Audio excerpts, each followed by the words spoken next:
પછી તેની પાસે વરદાન માંગીને મારી કાયાને અમર બનાવો. પછી જ આપણે આપણા શત્રુનો સહાય કરવા માટે ભોળાનાથનું તપ કરવા બેસું.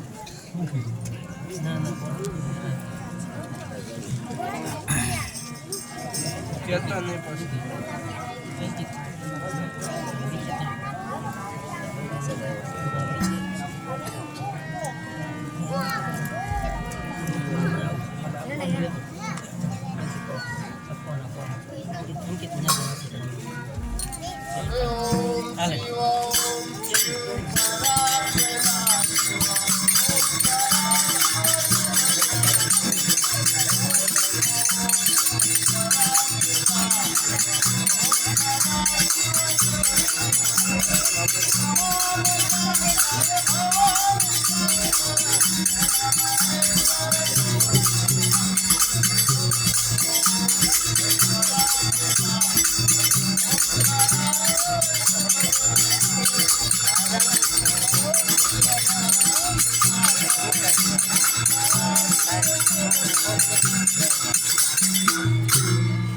આટલી આરાધના કરવા છતાં કુશાલ આરાધના શરૂ.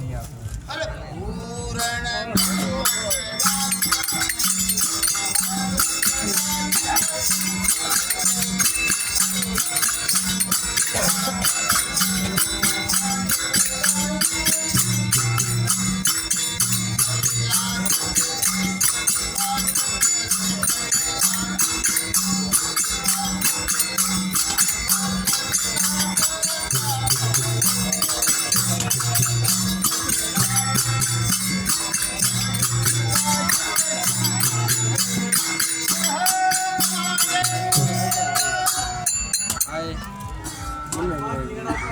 તારા ઉપર પ્રસન્ન છું.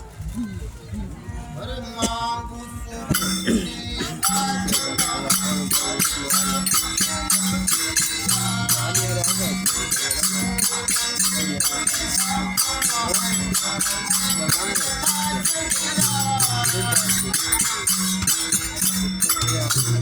અરે ભોળા રૂઠા બાવતી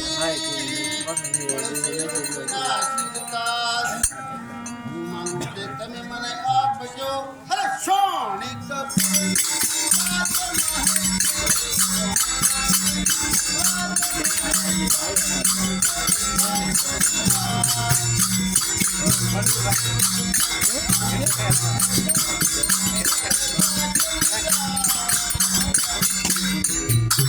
અરે ભોળા રૂઠા બાવતી ભોળે શિવના આશીર્વાદ હું માંગુ છું તમે આપજો.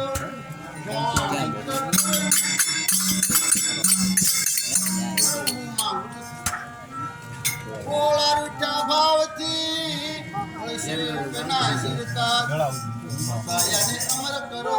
અરે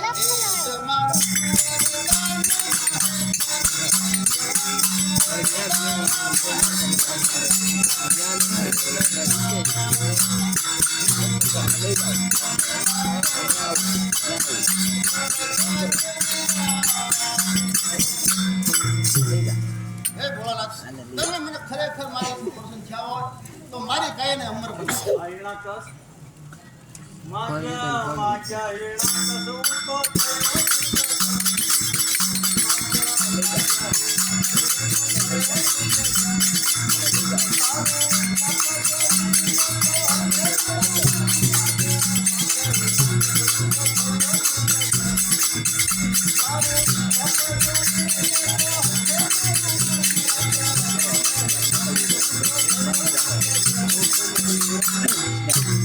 હે ભોળાનાથ, જો તમે ખરેખર મારા ઉપર પ્રસન્ન થયા હો તો મારી કાયાને અમર બનાવો.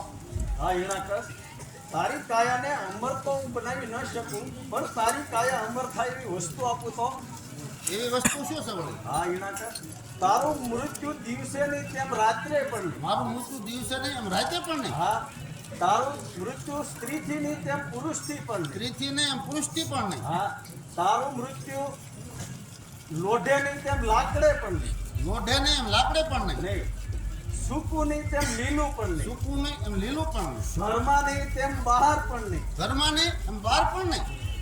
અસ્ત્ર નહીં એમ શસ્ત્ર પણ નહીં. અસ્ત્ર નહીં એમ શસ્ત્ર પણ નહીં. હા, તારું મૃત્યુ માસમાં પણ નહીં. 12 માસમાં નહીં. નહીં નહીં નહીં. તો પ્રભુ આ તમારું વરદાન મને મંજૂર છે. હા. અને જો તારે મારું વરદાન સફળ થયું કે નહીં તે જોવું હોય તો મારા મંદિરની પાછળ એક મોટો રાક્ષસ રહે છે. તેની ઉપર તું લડાઈ કરી અને જીતીશ તો સમજી લેજે કે આ ભોળાનાથનું આપેલું વરદાન મને સફળ થયું. ભલે પ્રભુ.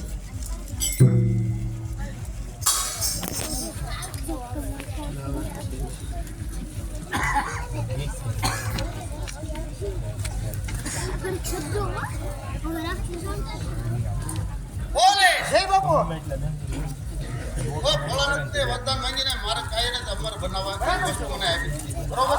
બરોબર છે પણ એ પહેલા હું રાણી વશમાં જઈ અને રાણીને રજા લઈ આવું. પછી આપણે ભોળાનાથના કહેવા પ્રમાણે તેના મંદિર પાસે જે રાક્ષસ છે ને તેનો સંહાર કરવા જાય. માટે હું રાણી વશમાં જાઉં છું. બહુ સારું બાપુ